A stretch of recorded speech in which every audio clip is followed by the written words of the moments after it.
What if our physical world is just a projection and actual physical matter exists in a fifth or possibly sixth state?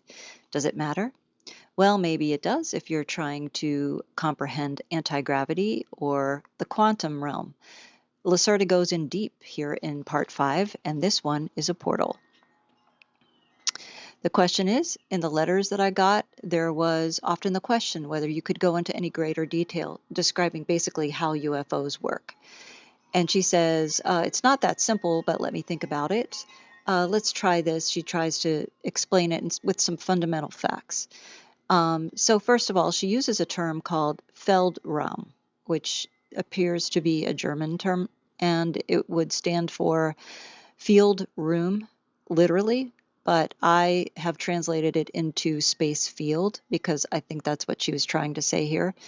Um, so she says certain physical conditions are associated only with the realm of the material, as in concrete, while other and more complicated conditions are associated only with the space field of the material world.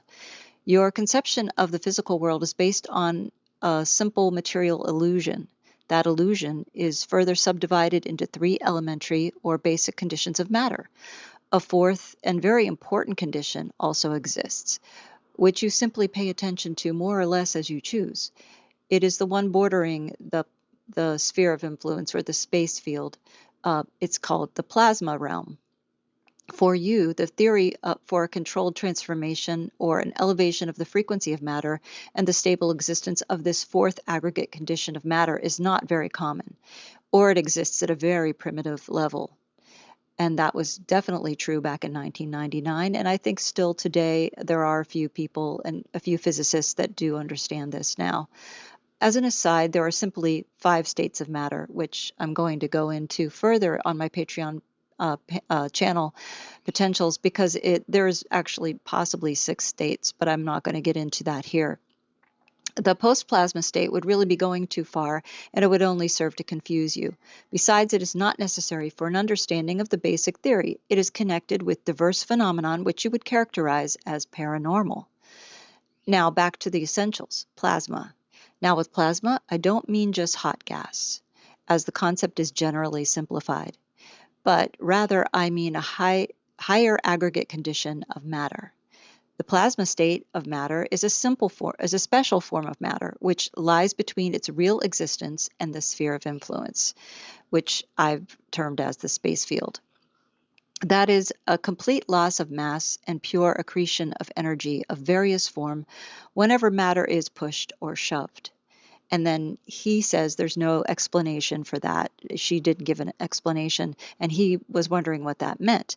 Well, at this point, we kind of do know what that means. I would say to check out the writings of people like Salvatore Pais, and that's spelled Pais.